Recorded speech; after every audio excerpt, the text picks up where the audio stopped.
Donc bonsoir à tous, déjà, pour commencer. Donc deuxième live pour WeBourse. Ça va être un live un peu plus concis que la première fois. On va moins rentrer dans le côté pédagogie de l'ATS. Je vais plus vous montrer des cas concrets. Donc débriefer un peu ce qui s'est passé récemment sur quelques indices, quelques actions, euh, le pétrole, l'euro-dollar, peut-être même le dollar. Et je vais essayer de vous montrer moi ce que j'envisage avec quelques scénarios dynamiques type de l'ATS. Voilà. Donc on va commencer ça tout de suite. Juste pour préciser, je risque de rentrer dans deux trois points assez techniques. Donc n'hésitez pas à aller voir si vous l'avez pas vu ou à retourner voir la vidéo, ma première vidéo sur la chaîne YouTube de WeBourse, qui vous donnera quand même beaucoup plus de points de pédagogie pour comprendre le système que j'utilise et pour comprendre du coup les graphes dont je vais vous parler. Donc, allez, c'est parti. Donc je me nomme Donovan Ray, si jamais vous avez jamais vu de live de moi ou que vous ne me connaissez pas forcément sur Twitter. Donc je suis le fondateur donc, de kiwangan.co, membre de WeBourse, donc la chaîne Twitch logiquement où vous êtes. Donc je fais de l'analyse et du trading multi-actif. Dès lors qu'il y a du mouvement, j'y vais, je suis pas forcément attaché à un actif en particulier. Et n'hésitez pas à me retrouver en tout cas sur Twitter, où vous avez mon pseudo juste devant vous. Donc, comme je vous ai dit en début de live, on va faire un débriefing donc, des derniers mouvements apparus sur les indices principaux, quelques actions, le pétrole et l'eurodoll, et je vais vous montrer, moi, quelques scénarios que j'envisage dans l'avenir. Donc on va commencer sur notre indice français. Donc on a fait récemment un refus de phase 3 baissière jour, donc avec le cluster des supports sur la Bollinger supérieure année et M7 mois. Donc je vais vous montrer de quoi on parle. Tac. Donc le CAC 40. Le CAC 40, c'est très visible. On avait nos supports, comme je vous l'ai dit juste avant, qui étaient M7 mois et la Bollinger supérieure année, ce qui nous a fait un refus de phase 3 baissière jour avec le plus bas de la phase 2 baissière jour qui était ici, donc à 6754 euros. Notre croisement SAR M20 qui est intervenu, et hop, on va chercher la M7 en premier objectif, comme dans tous les refus de phase 3, puis en deuxième objectif, la M20. On a latéralisé un peu autour de la M20, et là, on verra ce qu'il en est par la suite, mais on en reparlera après. En tout cas, le refus de phase 3 a été entièrement fait avec le dernier objectif qui était la M20. Ensuite, on reprend pour le Nasdaq. Donc le Nasdaq, pareil, on a eu un refus de phase 3 baissière jour avec le cluster de support, donc qui était la Bollinger supérieure année, la M7 trimestre, et on était proche de M20 mois. Je vais vous montrer ça. Tac. Donc le Nasdaq ici. Donc comme je vous le disais, la Bollinger supérieure année, la M7 trimestre et proche M20 mois. Voilà. Et on a fait du coup notre refus de phase 3 baissière jour avec le plus bas de la phase 2 à 13 724 $. Notre croisement SAR M20, et hop, tout de suite derrière, on a un rebond, on va viser la M7, on a un petit reflux, et on va voir la M20. Voilà, le refus de phase 3 est fait, on n'en parle plus, et on verra pour le scénario futur sur le Nasdaq après. Ensuite, qu'est-ce qu'on a eu d'autre? On a eu le Dow Jones. Le Dow Jones, même combat, c'était un magnifique début d'année. Je pense que Boris en a bien profité d'ailleurs. Tac. Donc, refus de phase 3 baissière jour avec le support M7 trimestre. Donc M7 trimestre qui est là. On a eu un énorme contre-pied sur la M7 trimestre. Notre refus de phase 3 baissière jour avec notre croisement SAR M20 qui nous dit quand intervenir. Le croisement est là, on commence notre rebond technique, on va chercher la M7 puis la M20 et on latéralise autour et la suite pareillement on verra après. Alors ensuite, qu'est-ce que je vous avais préparé? Donc les actions. Les actions, il y a eu énormément d'intérêt en début d'année. Donc là, je vous donne surtout ADI et XLNX, pardon, je sais même plus ce que c'est comme action. Mais bref, ces deux scénarios ont été complétés entièrement. Netflix, il me semble que le refus de phase 3 baissière hebdo n'a pas encore été fait. Et Alibaba, pareillement. Donc on va voir ça de plus près. J'essaye de vous faire ça, voilà. Donc, ADI. ADI, on a eu notre support sur la Bollinger supérieure année, sur la M7 trimestre, même si on l'a un peu franchi, on est d'accord, et sur la M20 mois. On a eu du coup notre refus de phase 3 baissière jour, avec pile au croisement du SAR et de la M20, un rebond, on va chercher la M7, on reflue, et cette fois-ci on est bien allé chercher la M20. Tout l'intérêt de mettre son stop sous le plus bas de la phase 2, puisqu'on est retourné voir quand même ce plus bas. Si vous aviez remonté votre stop, clairement vous sortiez. Donc l'intérêt ici, c'est d'entrer donc sur ces supports dont je vous parle, la Bollinger supérieure année, la M7 trimestre et la M20 mois, de mettre son stop sous du coup le plus bas de la phase 2. Comme ça, on sort une partie autour de la M7, et même s'il y a un reflux, c'est pas grave, et de toute manière, notre stop est en dessous. Et ensuite, on va chercher la M20. Netflix,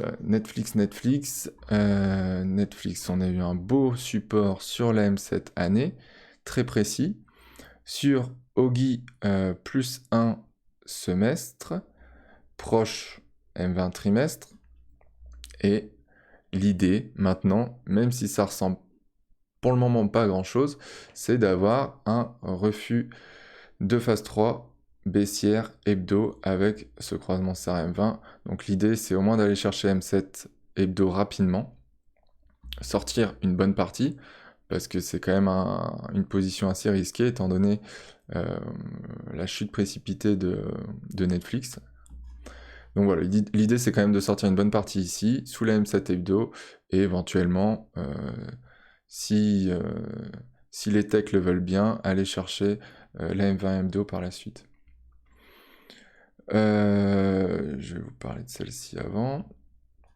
Ensuite, voilà, Xilinx. Celle-ci était sympa, parce que pour une fois, c'est pas un refus de phase 3. Donc là, on a un support sur la Bollinger supérieure année, sur le SAR mois, et donc le possible ici, c'était un non-croisement haussier hebdo. Donc on achetait les supports, donc qui tombent ici. On achetait les supports en se disant, j'achète la Bollinger supérieure année et la M7, le SAR mois, dans l'idée d'un possible non-croisement haussier hebdo. Ce qu'il est bien en train de faire, étant donné qu'on a déjà fait le premier objectif qui est le SAR, et maintenant l'idée c'est d'aller chercher la Bollinger supérieure hebdo. Ensuite, Alibaba. Alors Alibaba, c'est vraiment une config, je trouve, assez sympa, qui peut sembler risquée pour certains, mais étant donné qu'on connaît nos supports, qui sont le Jack trimestre et la Bollinger inférieure trimestre, on peut faire donc un refus de phase 3 baissière mois.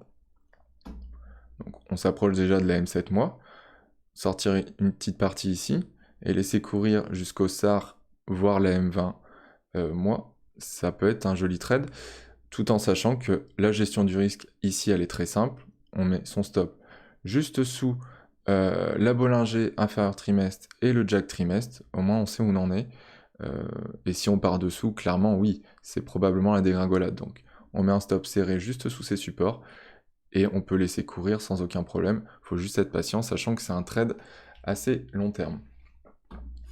Donc, reprenons le diapo. Sur le diapo, donc j'avais parlé, donc pour préciser, voilà, ça c'était intéressant de refaire un point pédagogique sur la TS.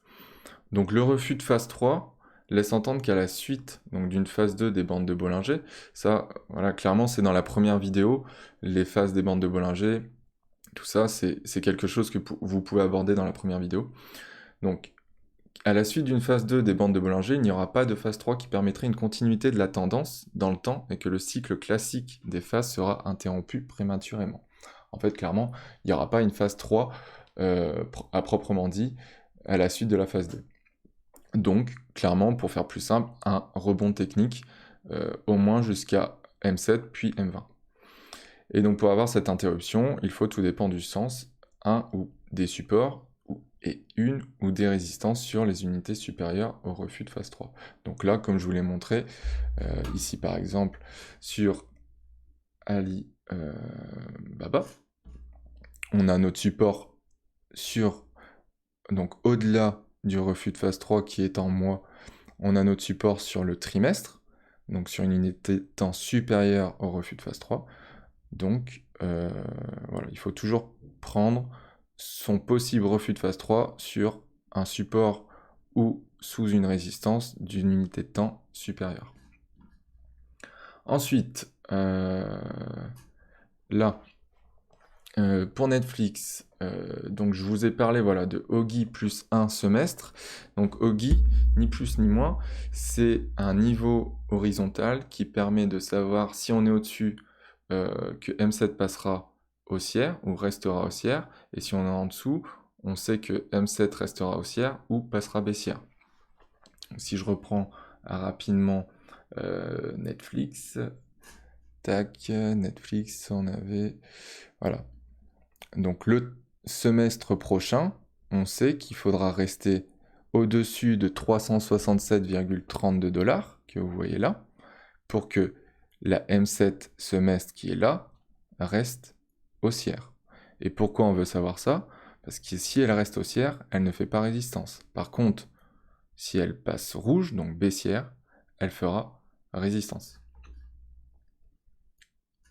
Donc, ensuite, pareil du coup pour Alibaba avec Jack, donc Jack qui est identique à Ogi, mais pour la M20. Donc au-dessus de Jack, M20 est haussière, en dessous de Jack, M20 est baissière. Je vous remontre du coup sur Baba ce que ça pourrait donner. Voilà pourquoi c'est un niveau d'importance ici, parce que le Jack trimestre, si on était passé en dessous, on aurait eu M20 qui serait passé baissière. Donc voilà pour les petites analyses, les petits débriefings de ce qui s'est passé. Maintenant, on va voir ce qui s'est passé sur l'eurodoll et sur le pétrole. Donc sur l'eurodoll, on a eu un refus de phase 3 baissière jour sur un cluster de support, donc Jack mois, plus la Bollinger inférieure mois. Donc ici, tac, tac. Si je reprends l'eurodoll, voilà, ici, on a bien notre Jack mois, le trait vert, et la bande de Bollinger inférieure mois qui ont fait support. Avec notre refus de phase 3 baissière jour. Donc on achetait là, on avait notre croisement SAR M20, on prenait des bénéfices vers M7, et on clôturait dans la logique autour de M20 jour. Voilà pour l'eurodoll, et maintenant on va terminer le petit débrief sur le pétrole. Et pour le pétrole, on avait un possible donc croisement haussier trimestre sur un ancien Jack semestre. Donc malheureusement, je ne l'ai pas screen au bon moment. Mais en gros, on achetait là dans l'idée d'un croisement haussier trimestre. Donc un croisement haussier fort, c'est quand la M7 qui est haussière croise à la hausse la M20 qui elle aussi est haussière. Donc l'objectif théorique d'un croisement haussier, c'est la bande de Bollinger supérieure. Donc là, on l'a fait, c'est la bande de Bollinger supérieure trimestre. Donc voilà pour les scénarios qui se sont déroulés. On repasse sur le diapo rapidement. Et maintenant, on va voir ce qui pourrait se dérouler.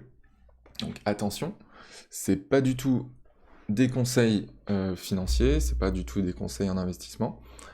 C'est pas mon boulot, je suis pas accrédité pour. C'est juste mes scénarios dynamiques, ce que moi j'entrevois. Donc après, voilà, c'est simplement mes analyses personnelles.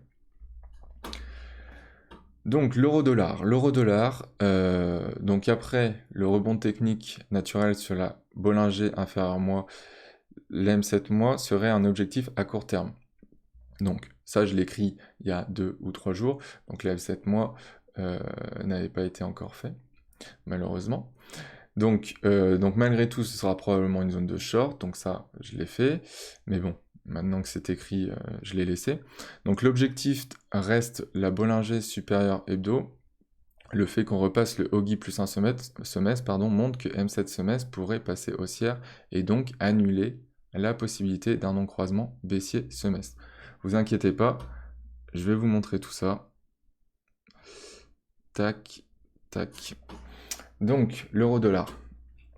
L'euro-dollar, ici, on a un possible non-croisement baissier semestre. Sauf que nous sommes en train de passer au-dessus du Ogi du semestre prochain. Dans l'idée, si on reste au-dessus de ce Ogi le semestre prochain, la M7 semestre passera haussière. Et si elle passe haussière, le non-croisement baissier, du coup, n'est plus possible. Donc, mon scénario, c'est de dire qu'on peut aller voir au moins, donc la bande de Bollinger hebdo, qui est là, tac, et qui va bouger dans le temps, bien sûr, c'est dynamique. Donc je vais vous enlever tout ce qui s'est passé auparavant, ça je vous le laisse. Voilà. Pour moi, clairement, la M7 mois était un objectif intermédiaire. Mais il est possible qu'on aille plus haut, au moins pour aller chercher la bande de Bollinger supérieure hebdo. Et j'entrevois même des possibles jusqu'à M20 semestre, donc au-dessus de la Bollinger supérieure semaine. Et un refus de non-croisement, souvent, l'objectif théorique, c'est de nous emmener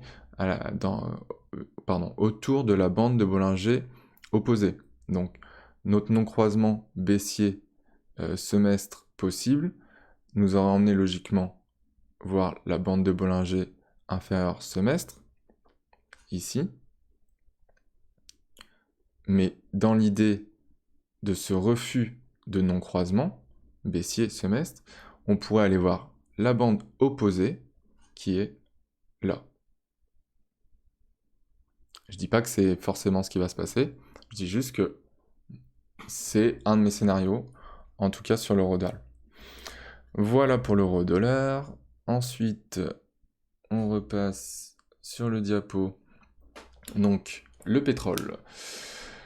Le pétrole, donc on a sur le pétrole, oui, un faux croisement haussier-année qu'on ressent depuis début d'année, de toute manière.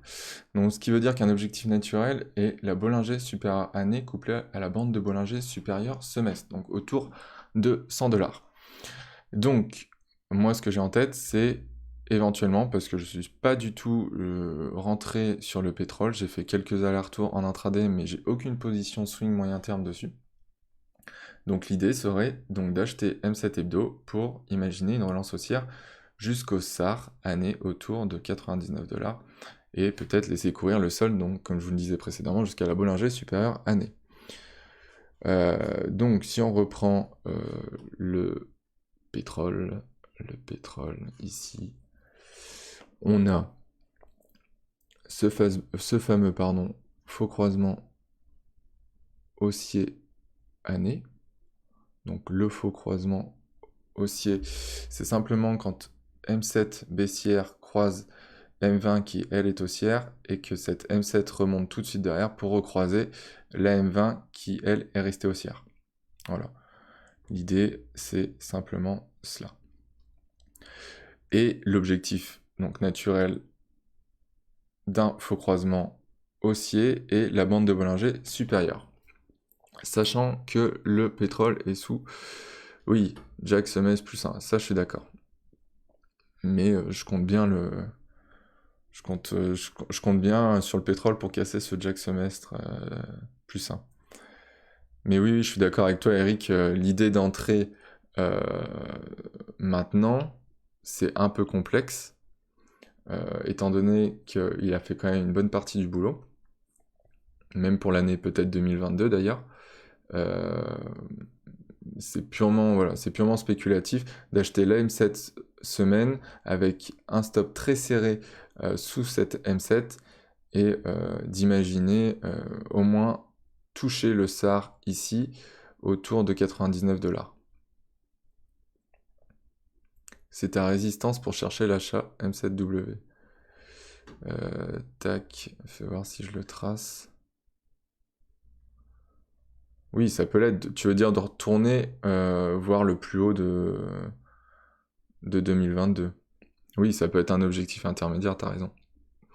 Donc, je reprends avec, la petite correction d'Eric, mais oui, tu as raison. En achetant la M7 hebdo, on peut avoir un objectif intermédiaire qui est donc le Jack Semmes plus 1 à 91,82 $, et ensuite laisser courir jusqu'au SAR année. C'est vrai que le scénario est beaucoup moins risqué comme ça. Tu as tout à fait raison, mon Riri. Ensuite, le Nasdaq. Le Nasdaq, je vais vous enlever ce qui s'est passé précédemment. On s'en occupe plus de ça.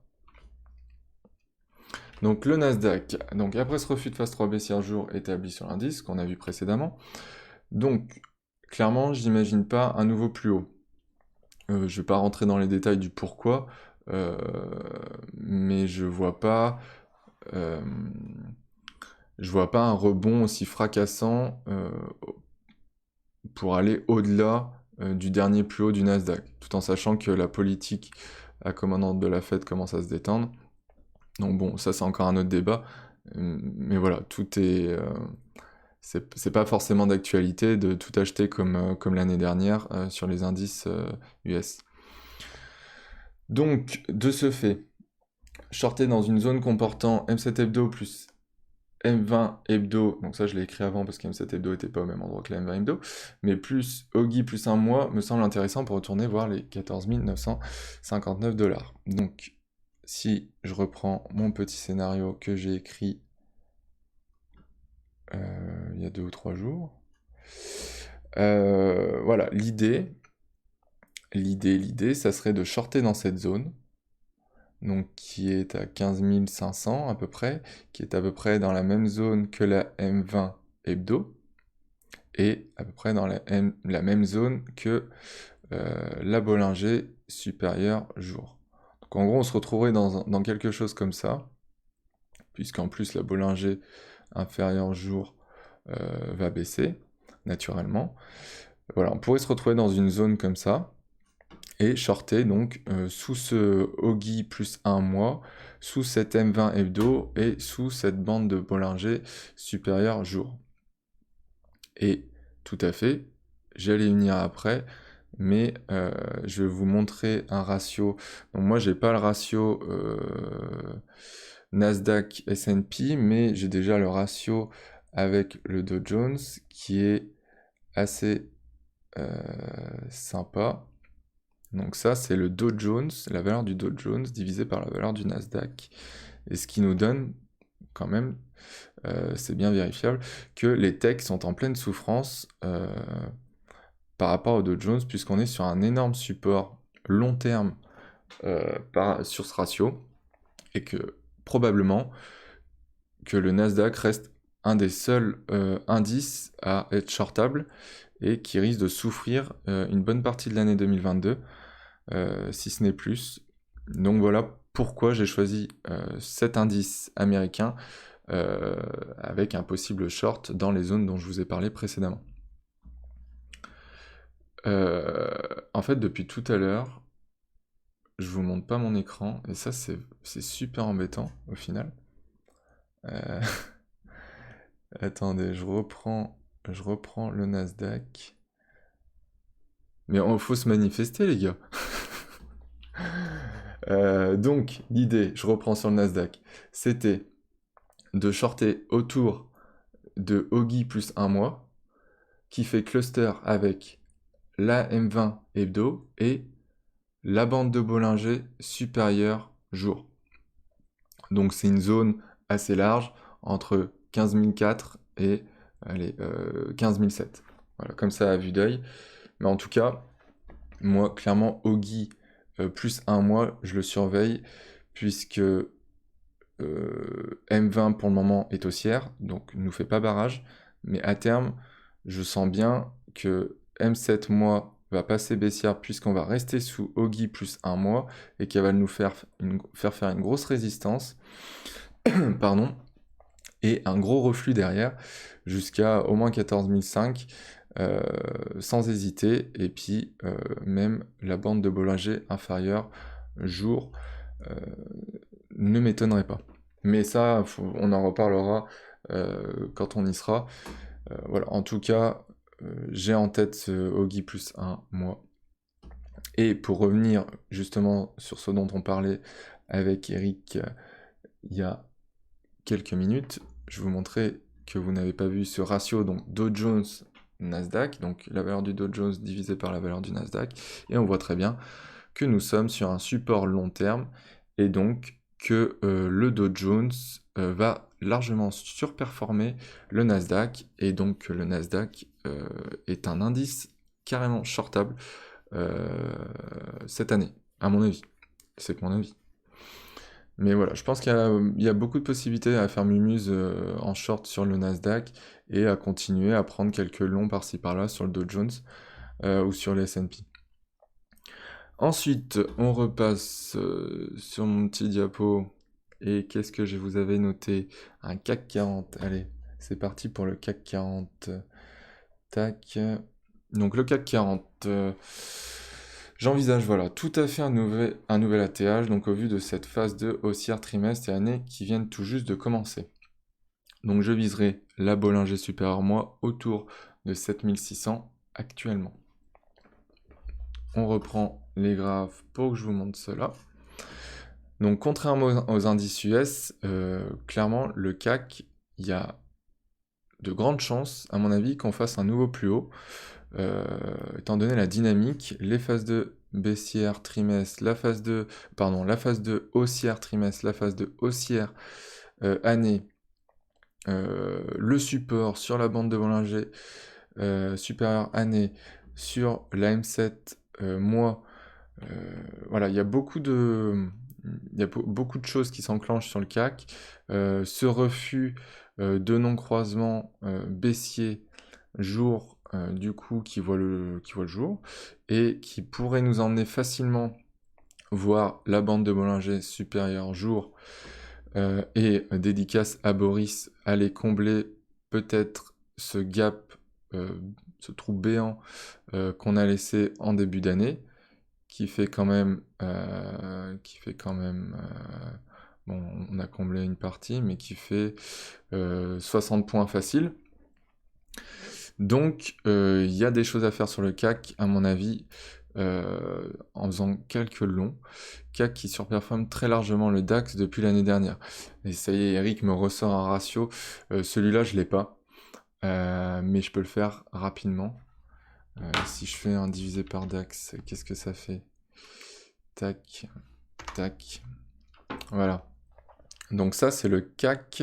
Voilà. C'est le CAC divisé par le DAX. Et ce qui nous montre, voilà, comme dit Eric, une nette performance du CAC par rapport au DAX. Depuis le début d'année. Si je reprends janvier qui est là. Ouais, depuis le début d'année, quand même, c'est assez visible. Janvier, ouais, c'est carrément visible. Donc, pour le moment, on est sous le SAR année. On s'approche de la bande de Bollinger supérieure semestre, mais il y a encore un peu de marge probablement. Je sais pas ce que tu en penses, Eric, mais là-dessus, la bande de Bollinger supérieure semestre est un peu gênante, mais ouais, en plus couplée au SAR année.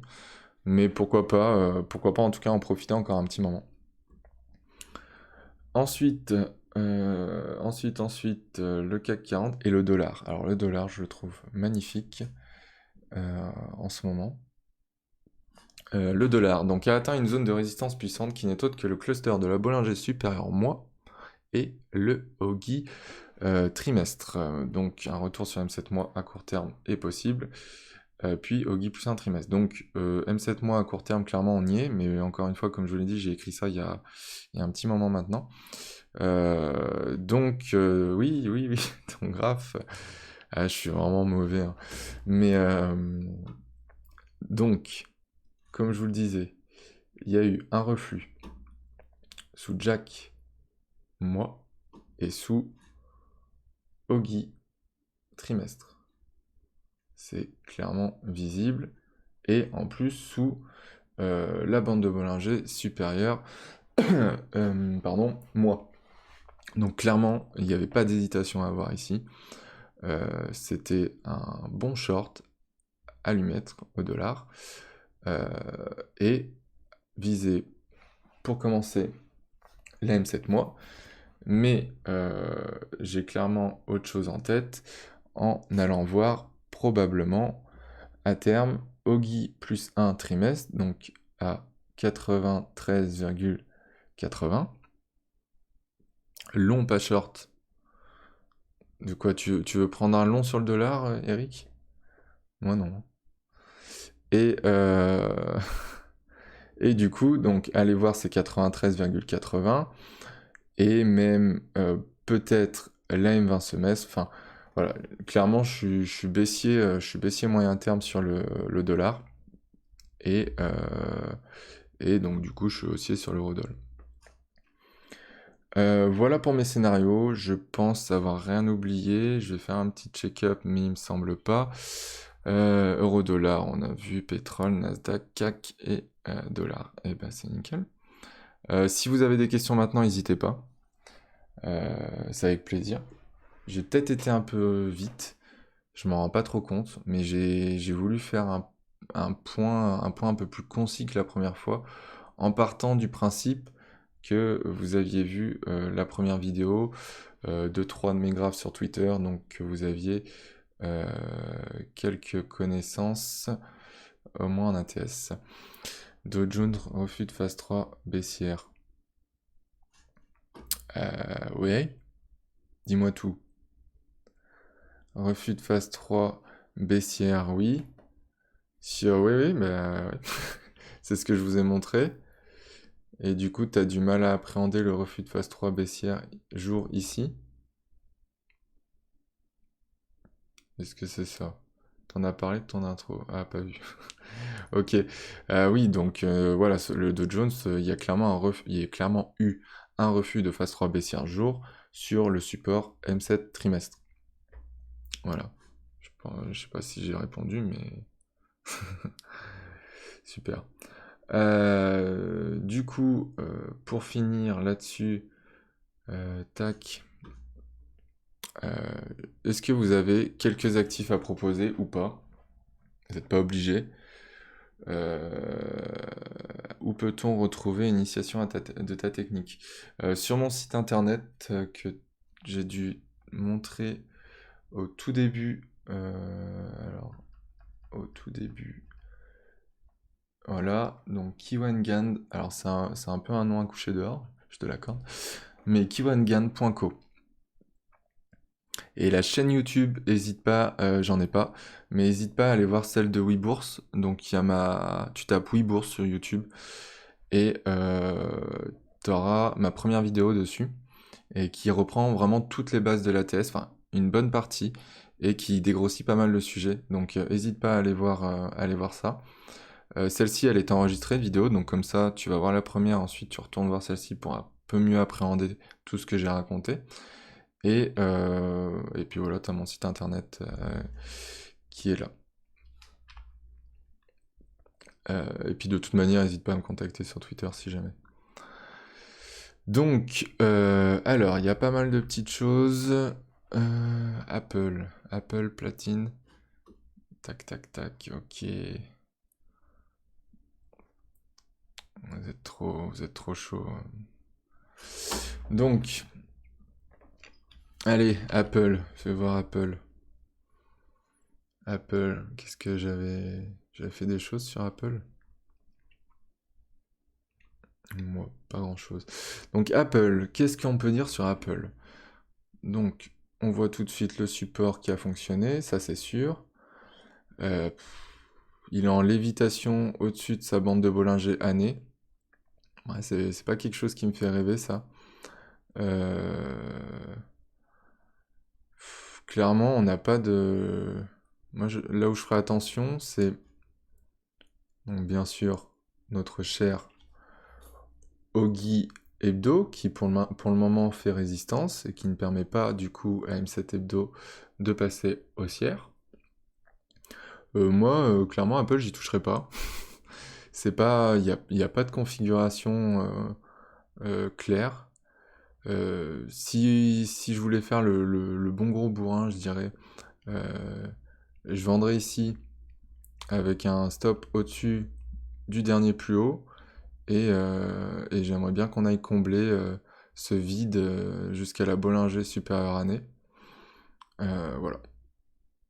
Et couplé d'ailleurs à la M7 trimestre.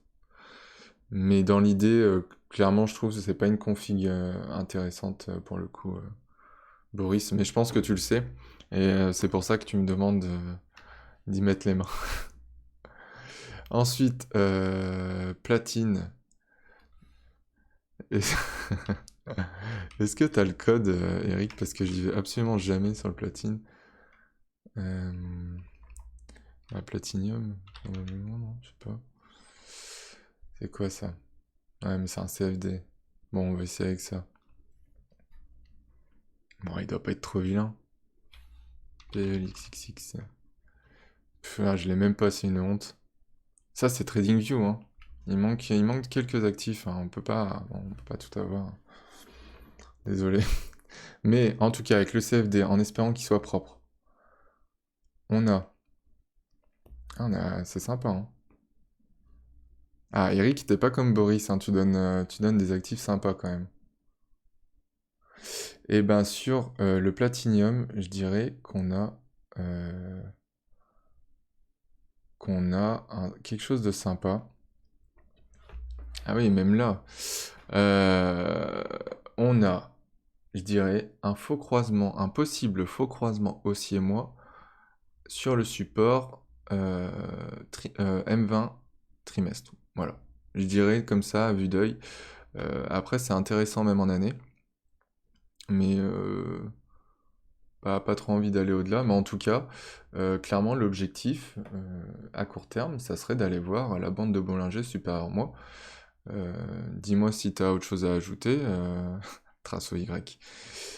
Euh, Eric, est toujours très clair moi. Oui, bah voilà, oui, bien sûr, au Y, voire même au Y plus 1, qui nous a fait support, en effet. Moi, je l'ai vu sur M20 trimestre, mais oui, au Y plus 1 est plus que sympa, ouais. Bon, bah, ce qui nous permet de préserver notre M7 année haussière et donc d'avoir un joli support. Mais ouais, la config est magnifique. Clairement, la bande de Bollinger super à moi, j'ai presque pas de doute. Ensuite, Le VIX. Le VIX, non. Le VIX, t'oublies, Boris. Euh, X haussier, oui, donc année, oui, je suis d'accord. Et faux croisement haussier mois. Oui, t'as raison, il y a le croisement haussier année, mais oui, j'ai du mal à m'aventurer sur les unités de temps année. Mais oui, t'as raison. Mais là, ce qui nous donnerait un objectif assez incroyable, au moins la bande de Bollinger supérieure semestre, puis la bande de Bollinger supérieure année. Mais là, faut attendre des mois. Le Dow Jones intraday. Alors, attends, je regarde s'il n'y avait pas autre chose. Voilà, ah oui, j'avais vu l'argent. L'argent, mais je crois que l'argent, pareil, j'ai que du CFD. C'est très triste. Ah non, j'ai ça. Voilà. Et ben oui, l'argent. L'argent, il y en a un qu'on a parlé dans le Discord tout à l'heure, qui est David. Et on a un possible faux croisement haussier mois, potentiellement, même s'il n'est pas très joli. Mais en tout cas, on est passé au-dessus de la M7 mois. On a un possible faux croisement haussier mois sur le support, du coup, que j'avais déjà fléché, qui est M7 trimestre. Dans ce cas-là, on a donc ce possible faux croisement haussier mois nous emmènerait voir la bande de Bollinger supérieure mois. Voilà l'idée. Après, bien sûr, faut pas oublier de prendre quelques bénéfices partiels, par exemple autour de la bande de Bollinger hebdo ou même la bande de Bollinger jour. Enfin, en tout cas, moi, c'est comme ça que je fonctionne. J'ai du mal à pas prendre des bénéfices partiels quand un trade peut durer plusieurs semaines, voire plusieurs mois. Platine on a fait, Apple on a fait, le Silver on a fait, et puis Dow Jones intraday.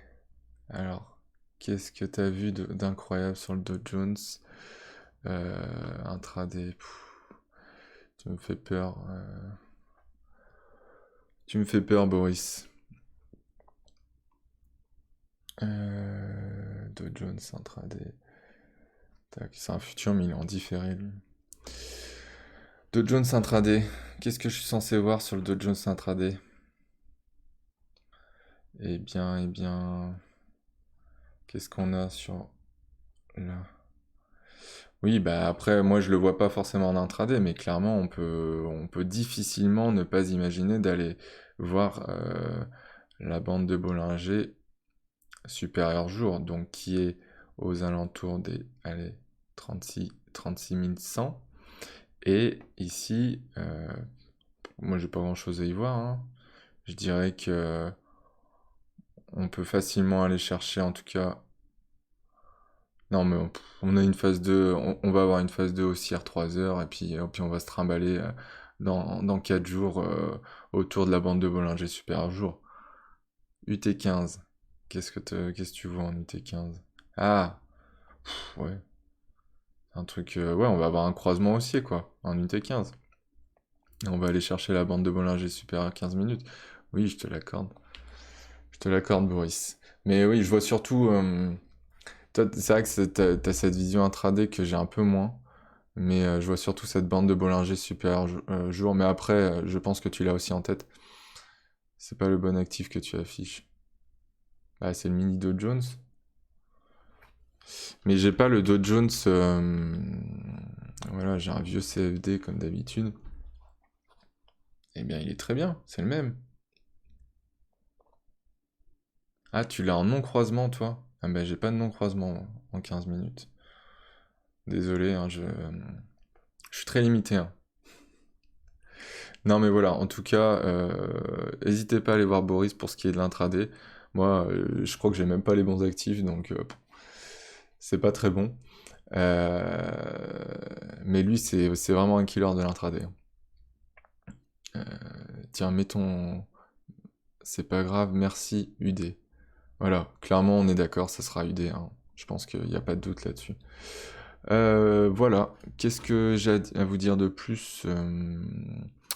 Des actifs, vous me les avez proposés. Eric, Eric, Bitcoin. Bitcoin.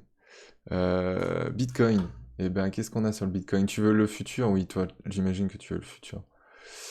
Le Bitcoin futur.